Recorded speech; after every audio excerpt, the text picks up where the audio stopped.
Hello and welcome to Dad and Swebb Talk Sports. I'm Swebb. And I'm Dad. And we are the dad and daughter duo talking about all of our favorite sports moments from the past few weeks. Dad, the Knicks are the NBA champions. Yes, they are. Yes, Can they you are. believe it?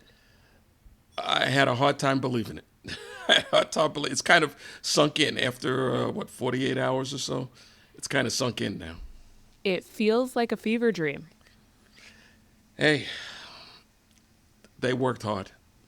They worked hard. They're a gritty team, and I emphasize the word team. They played like a team. They played like champions. They overcame all kinds of odds. They got behind in almost all of these games and dug their way out of deep holes.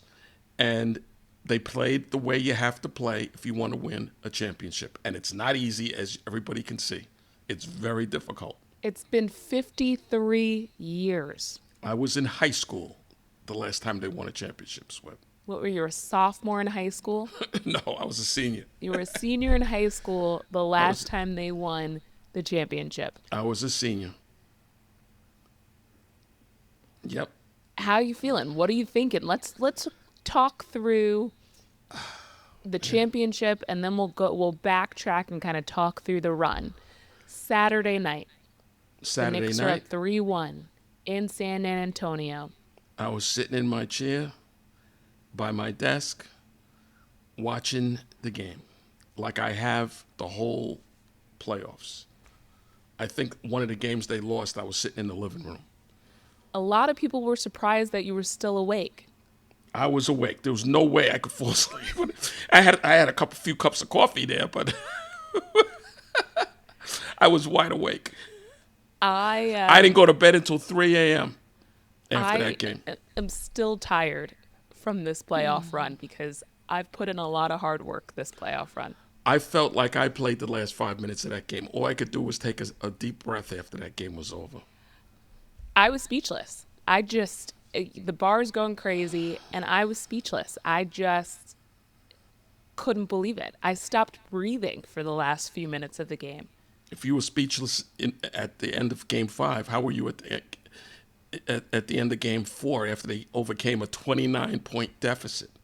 Dumbfounded. So let's talk through this run. Go Okay. ahead. Now the Knicks end up coming into the playoffs as the 3 seed in the East. They play Atlanta to start the postseason, to start the playoffs.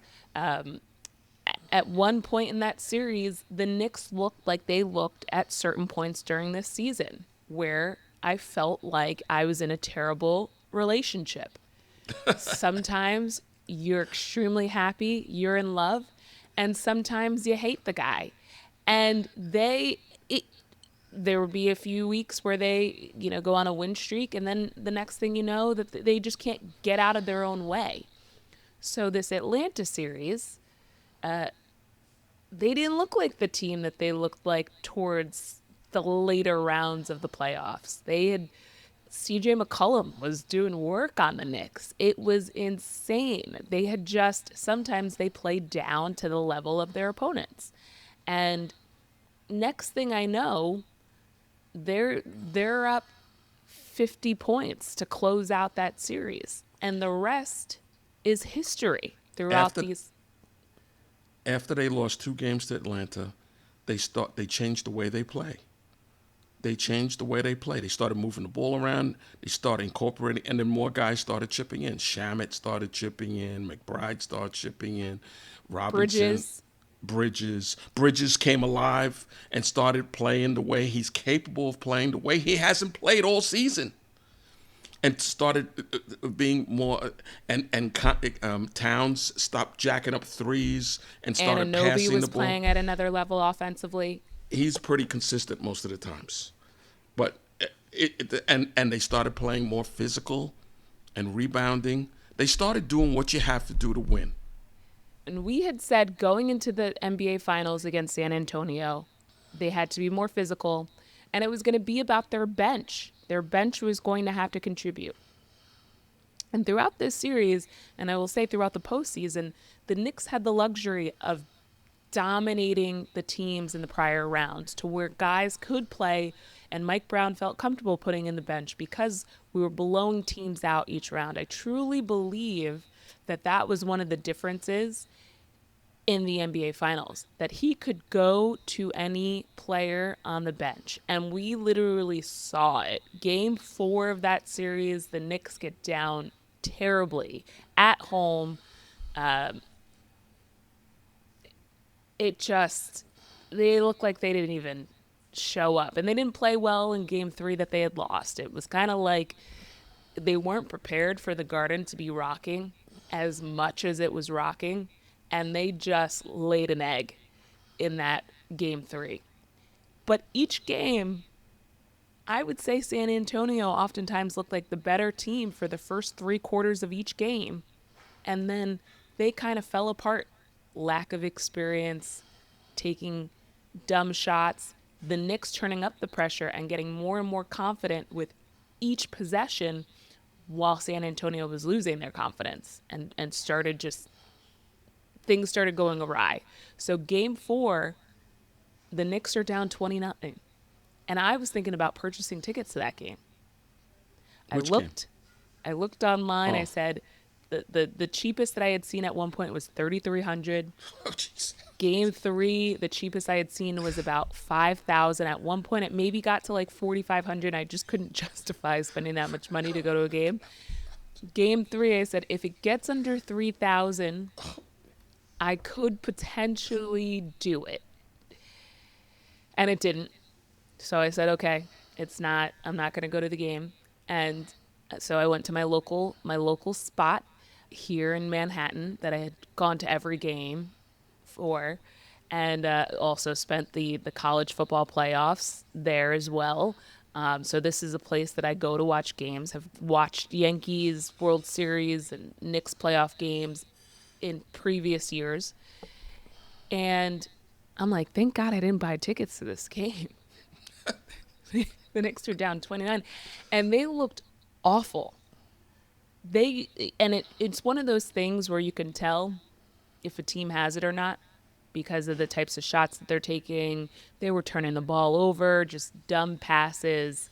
Some of the shots this series, there were some guys that we had relied on leading up to this series that didn't really have a great series.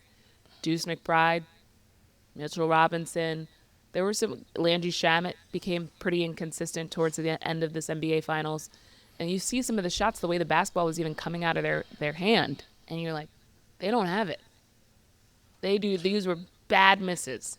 You know what helped the Knicks? These home games where they dug out of deep holes, the fans didn't start booing them. The fans in New York, when things aren't going their way, always boo their own team. That is the dumbest thing you can do. The fans stayed behind them. Well, I think so many people had spent thousands of dollars on tickets.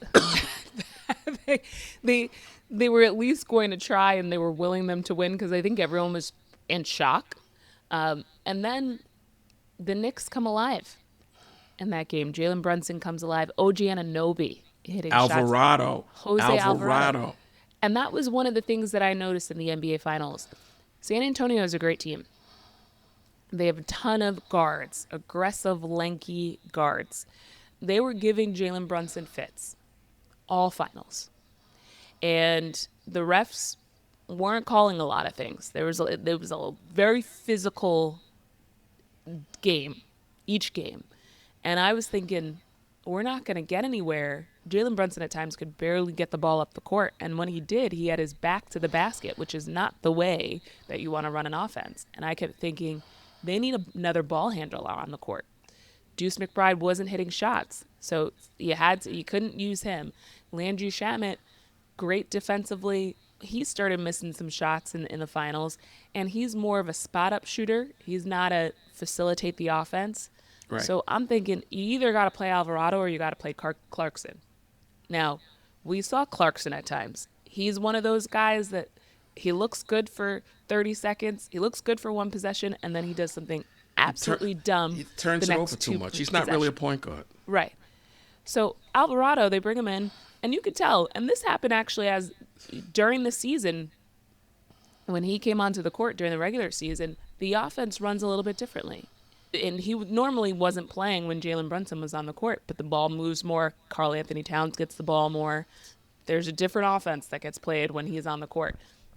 When Mike Brown played them together in game 4, you saw Alvarado be able to take the ball up the court, facilitate the offense, and let Jalen Brunson kind of play off the ball. That was a huge difference. Yep, and it frees up Brunson to get shots. He draws, sometimes Alvarado's going to the basket. He's drawing a double team. He can kick the ball out, the free shooter. It's just a whole different deal. And that's what San Antonio was missing. Fox is a good player, but he's not a true point guard. And that's why they blew so many leads. They didn't have a true veteran point guard.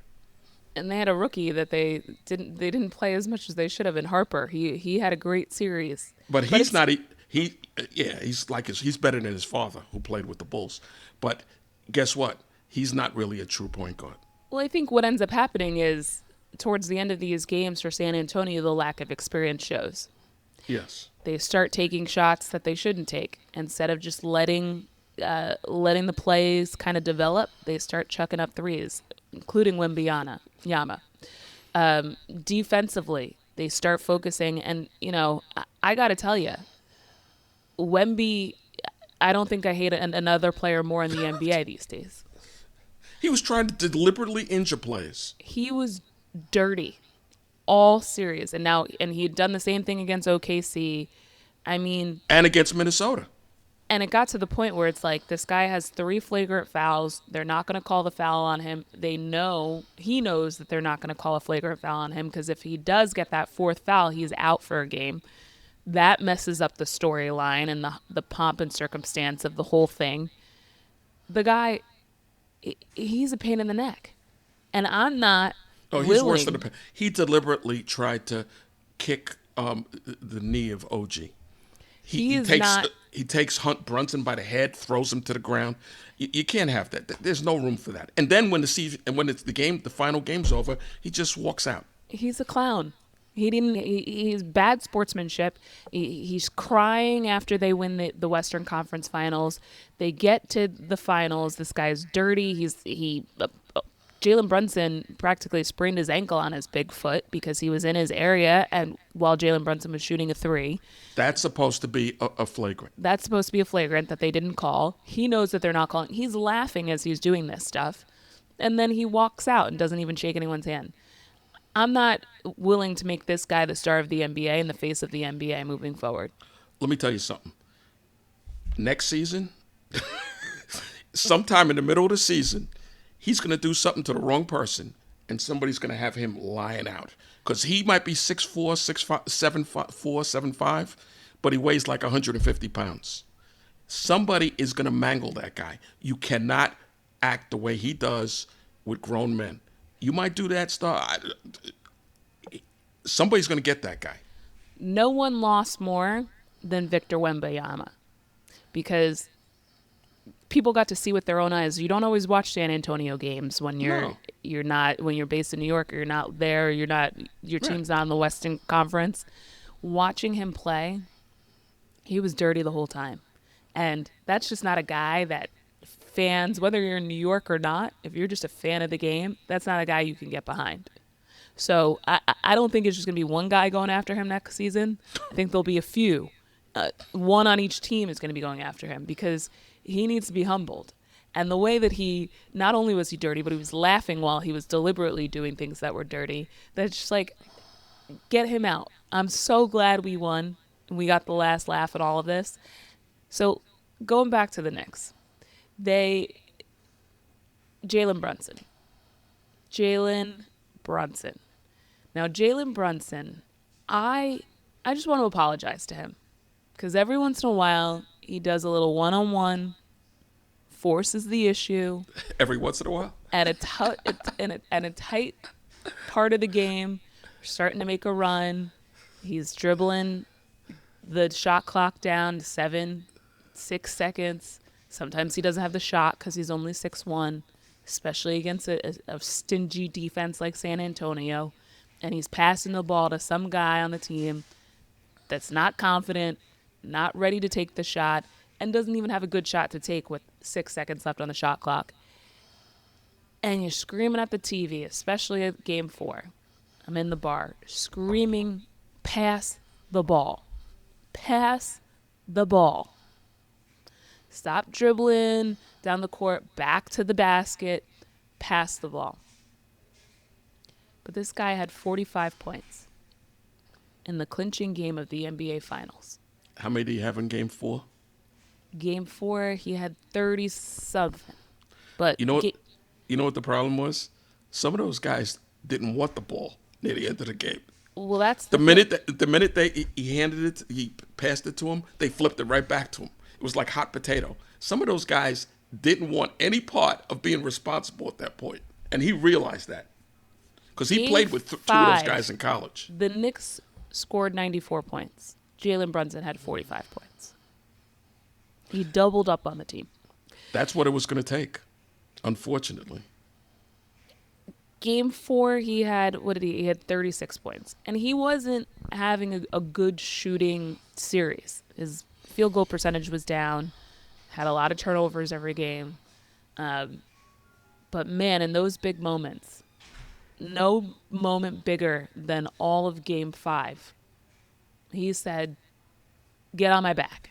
That's right. So I'd like to apologize for ever doubting him. Not that I doubted him greatly. There was a tinge of frustration there in game 3 and game 4. But it was absolutely incredible. There are no words to describe Jalen Brunson. He's built for this. Let me tell you something. You've seen the videos of his father working him out when he was a little kid. He was built for mental toughness. His father was real hard on him. Do you remember some of the stuff that we went? Well, he his was father real also hard. played in the NBA. His- You were a little bit different the way that you were freaking out. It's a little different when your father plays in the NBA and he's trying to coach up his Well, son. I wasn't working with as much talent as his father was working with. Okay, sure. Don't tell your brother that. But he was trained to be mentally tough. And he said in interviews Saturday night, yesterday, today, that this is easy compared to what I went through. His father could have had him in an air-conditioned gym. He had him in the hot 95-degree temperatures on an asphalt playground practicing with them. He's the type of player who genuinely believes that he can make every shot, Right. and he proved that. And Game 5 was a performance for the ages. I mean, but when you look at him drive to the basket and make baskets over Wemby, both in Game 1, Oh, Game 5, there's just, because a lot of guys didn't want to touch the ball because they didn't even want to drive it, and they wanted no part of Wemby. Okay, I mean, we're talking about guys driving in, and the minute they see him, the minute they saw his shadow, they were scurrying back out of the key. And then they failed to recognize at times when Luke Cornett was on the court instead of Wemby, they kept doing the same thing. I'm like, Wemby's off the court, drive to the hoop. What are we doing backing away from Luke Cornett? Go to the basket. But Jalen Brunson and OG Anunoby, I'll give him credit too, also not afraid of Wemby at all. Take it to the basket, shoot. If I get blocked, I get blocked. If I don't, I score. OG he's a businessman. His parents are from Nigeria. His mother died when he was 1. His father died when he was a high school senior. He's all business. That's why you never see him smile. You never see him get too excited. He's all business. He's my kind of player. Brunson, too. You don't see these guys yapping. Hart, all these guys, Bridges, they all keep their mouths shut. They just play. Hart yaps. But he's not bragging in the media. He's not bragging, but he had a few Josh Hart passes in games 4 and 5 where I wanted to, like, hello, wake up. Yeah, but he's a beast. That guy, he gives you everything he's got. He's a bit. These guys come with a hard head, a Hard hat. hard hat helmet on, and a briefcase, and a three-piece suit, and they come to work. That's what they. That's how they show up, and that's my kind of team. The Knicks have And they're skilled. They're skilled. the Knicks have a great team. They have a great team, great guys. You could tell that they were fighting for each other this whole entire postseason run, Yeah. and really the second half of the season. Towns changed the whole way he plays. He made major sacrifices to conform to this team. Trusted in each other, trusted in the coaching. The coaching let them be themselves. Right. And I mean, when a team is that locked in, like game 5, the Knicks were down. They were down 12, 13. And I said, it's better than being down 28 in the fourth quarter. So they knew that they could scratch away, and get within striking distance. And when you have that type of confidence and you in your teammates, in the fact that you know that you can win under any circumstance, and you have a good team, good ball players, that makes the difference. I mean, I almost can't even put it into words because, one, it's been 53 years. I've never seen an NBA championship in my lifetime until now. I've seen them be in the NBA finals a few times as a kid. But when they're locked in, I mean, the city went nuts, not just because the Knicks won, but the way that they won. And the guys on the team. You love every single one of the guys on the roster. You can't help but get behind each and every single guy on the roster, because you could tell that they were all locked in and they all wanted it. They all worked hard. They all played their part. They were all okay with the part that they had to play. And the fact that they faced adversity the whole entire series, they barely were leading any of these games until the last couple minutes, the last couple seconds of some of these games.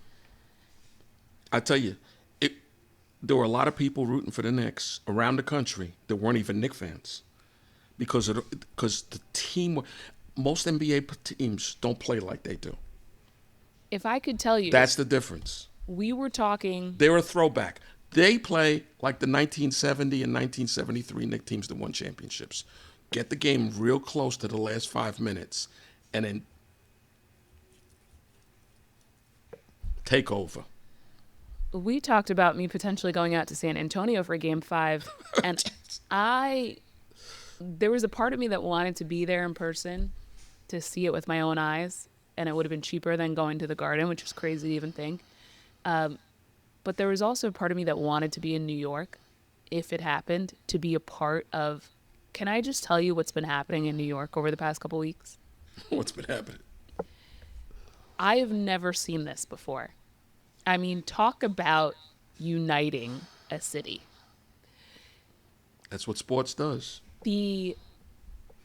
As this playoff run is going, and now the Knicks looked phenomenal up until the NBA Finals, and in the NBA Finals. But leading up to this, the first round, I could go to the bar no problem.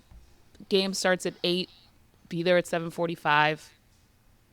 We're good to go. Have some space. I could talk to some people. By, I would say, this series against Philly, okay, now I have to be there an hour before tip-off, maybe a little bit before. There was 1 or 2 games where I stood. My back was so sore the next day because I was standing the whole time. But you start to become friendly with the people around you, and you start to see them. Talking to some guys that were standing next to me, the game that they clinched the NBA Finals, talking about how we're going to get tickets, and I have friends that work at the Garden. I used to work at the Garden. Can I try and get into the building? I got to be in the building. And there's just like this like family feel with people who I'd never met before. Then you have the NBA Finals, and now the NBA Finals is like all of the girls that thought that they were going to potentially meet their husbands at the bar during the NBA Finals came out to the game. Came out to the bars. The bars were packed. I had to get to the bar that we go to during the week opens at 5. Luckily, I have 2 friends who are teachers. They get off a little bit early. They had to wait online on a weekday at like 4:45. I show up. We have like 2 stools between 6 of us. Actually, the first game we had to stand the whole time, and that sucked because we had 1 stool. The next game, game 2, we have 2 stools. You walk into the bar at 5:05, and every stool is taken, and people are just like, "This is where we're gonna be for the rest of the night." One night, I would say the bar was 80% females who had just learned who the Knicks are, and just purchased something orange in the past week to fit the part. Saturday night, luckily I had 2 friends in town from Australia for the World Cup. They got to the bar at 2:30. I did not want to get there 6 hours before the start of the game. I did not want to get there 6 hours before the start of the game. I got there at 3:45. I walk in, and you now you have the World Cup going. So you have soccer, and the night before we had watched Team USA.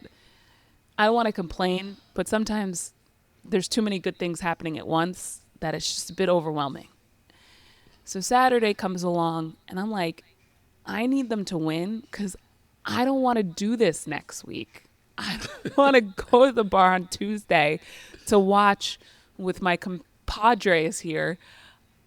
I want this to be done because I'm tired. I'm in my late 30s. I can't do this. Real late. Yeah, I cannot do this anymore. So I get to the bar at 3:45. Luckily, I see people everywhere, and I'm like, my face dropped because I'm like, oh, God, we're going to stand up for 5 hours.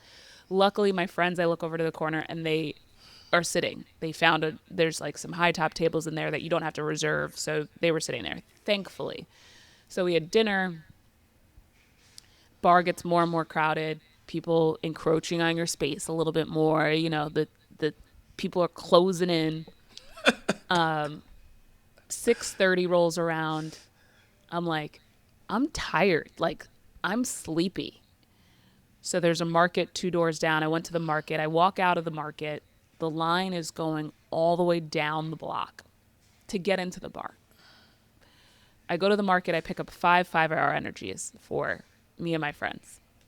We all have a 5-hour energy. I probably should have had it closer to 8 because I really only get 2.5 hours on them.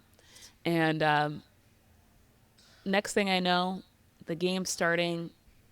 You're pretty much like shoulder to shoulder with people. We're kind of passing around the stools that we have so that each person can sit for a little bit. And then it doesn't matter. We've eaten. It was incredible. Talking to people next to me about X's and O's. Karl Anthony Towns needs to want the ball. He needs to stop fouling. It messes up everything on offense. By the time the last 3 minutes of the game, I wasn't even breathing. I was just standing there in shock. Other people don't take this stuff as seriously. Every single commercial, the DJ starts playing and they're dancing and everything, and I'm just standing there because I can't even process. We win. The place goes nuts. Bartenders get on the bar, start throwing napkins in the air.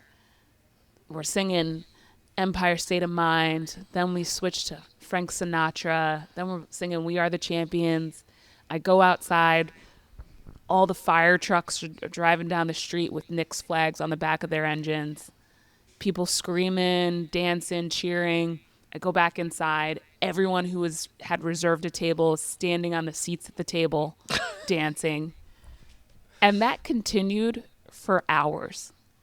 Hours? Hours. I stayed out till 3 a.m. I didn't even realize it was 3 a.m. Friends that had gone to the watch parties or were other places. I had a friend who was at the Brazil World Cup match, rushed to the bar after the game. So like people that weren't there watching games, but people that were my friends happened to come in. The two guys that I had met from the Eastern Conference Finals game, Steph, what's up? We're all hugging. Everyone's best friends. I mean, it was incredible. It was absolutely incredible. So Thursday, I'm going to the parade. I've rescheduled all my meetings on Thursday. Told my boss I'm taking off. Right now, we're talking about having to get there at 7:30, 8 o'clock. One of my friends Parade is doesn't going to... start until 10. It doesn't start until 10, but it's going to be packed. If you've seen the videos of people crowding the streets, like people have been doing this all the past couple weeks. One of my friends is going to buy a lawn chair and then just leave it on the sidewalk afterwards. Jeez. And I'm going to go to the parade. Then I have a bunch of coworkers, former coworkers. We're all in a group chat. So we're meeting up. So that should probably be a good 50 or 60 former coworkers. And then I'm going to recover. Then I'm going to rest because Team USA plays on Friday in the World Cup. This city is really fun when things are going good and then when everyone's on the same side because there have been MTA bus drivers dancing. It's just been incredible. Everyone has like something orange and blue on the menu. See, that was different about this. The Knicks, the Nets Brooklyn Nets aren't really. They don't have any They don't have major the fan. juice. They don't have any fan base, so everybody is a Knicks fan. The Rangers and the Islanders. They're rivals. I'm never going to root for the Islanders if they're in the Stanley Cup Finals. But most people in New York City are Ranger fans. People on Long Island are Islander fans. Some of them. Most of them, I would say. Whatever. And then football, you have Jets and Giants. So the Giants win something. You know, Jet fans aren't out there getting excited. Like, I'm not rooting for New York. If my team's not in it, I'm not rooting for the New York team. And what made this different also, the Knicks haven't won championship for 53 years. I bet you if the Jets were to win the championship in the next few years, even a lot of Giant fans that don't really hate the Jets never did nothing to the Giants. It didn't fringe on the Giants winning Super Bowls. You would have Jet fans jumping in and being happy for them. Because there were a lot of people, I know people that are Bulls fans. There are people that are fans for other teams, Celtic fans. They wanted to see the Knicks win. Yeah, I had a friend from Boston who bought a Knicks shirt and got into the spirit. I would never, I told her, I was like, I will never do that for anything Boston related. I don't wear shirts for teams that I don't root for. The only time I'll do that is if my nieces and nephew go to a school that I didn't root for, and that's about it. And if they end up playing professionally for a team that I didn't root for, and if my future kids do the same. Other than that, I'm not wearing apparel for a team I don't root for. And I'm not rooting for a team I don't root for. So you were out until 3 a.m., jam-packed. Do you have any pictures of yourself in that I have situation? pictures. I have videos. I put some on Instagram. I put the video of you on Instagram. I'll put some more on Instagram as well. And I was right where I wanted to be for a crucial game. Sitting down, quiet, by myself. Well, this is the thing, too. You have the World Cup, so you have all these international folks in town, too. Yeah. So, like, my friends were in town. They're flying out to Seattle to see Australia versus U.S. But Wow. the bar was packed on Friday for that game. U.S. played really well. So now you kind of just, like, shift over to soccer after the parade. Right. And hockey's over now. Hockey's ended over. last night. No one's really rooting for Vegas or Carolina. This weekend, you have the U.S. Open golf out on Long Island. Yeah. There's a lot going on. It's been fun. But if you, I'm taking a break after Thursday. This is the time of the year you want to own a restaurant, Oh a yeah. bar, or a I'm hotel. friends with the managers of the place that I go to. They're like, we've been crushing it. They're actually, they were like, yeah, we wouldn't mind it ending in 5 games either, even though they would make a ton of money in game 6 and game 7, because it's so crazy for everyone. The long hours, you have to wait for a line to queue up and all these things. It's been amazing. And Yeah. when we first started this podcast, I knew that we could have a good team. I knew that there was a shot. Last year was very deflating, losing to the Indiana Pacers. The year before that, with all the injuries, they had like 3.5 guys that couldn't even play. Injuries destroyed them the last few years in the playoffs. One year it was Randall, then it was OG, then it was Robinson. One year in Game 7 against Indiana, Brunson broke his hand in the middle of the game. It's hard to win when you have all these guys. This year, they were fortunate. Everybody was healthy throughout the playoffs. Everybody was healthy. This team was incredibly fun to root for. And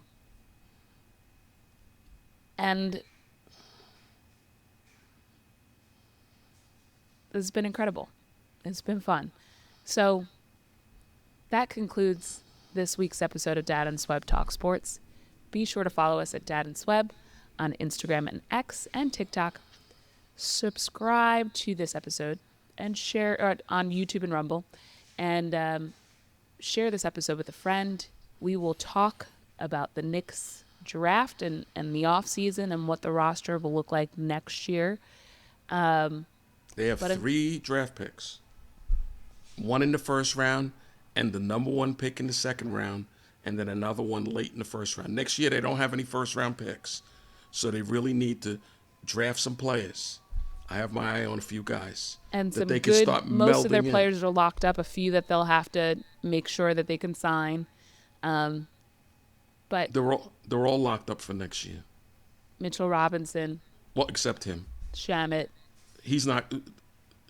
Yeah, you don't want to lose him. Either one of those guys. So we'll see. But they have a team that could go. This is not necessarily a one and done. No. So The team's still young enough, but you want to start bringing in some younger we'll players talk about to that. melding in. We'll talk about that next week. Until then, go Knicks. So long. Thank you for tuning in to Dad and Swebb Talk Sports, the show where we cover all of our favorite sports moments from the past week. Don't forget to subscribe on YouTube and Rumble, and follow us at Dad and Swebb on Instagram and X. See you next week.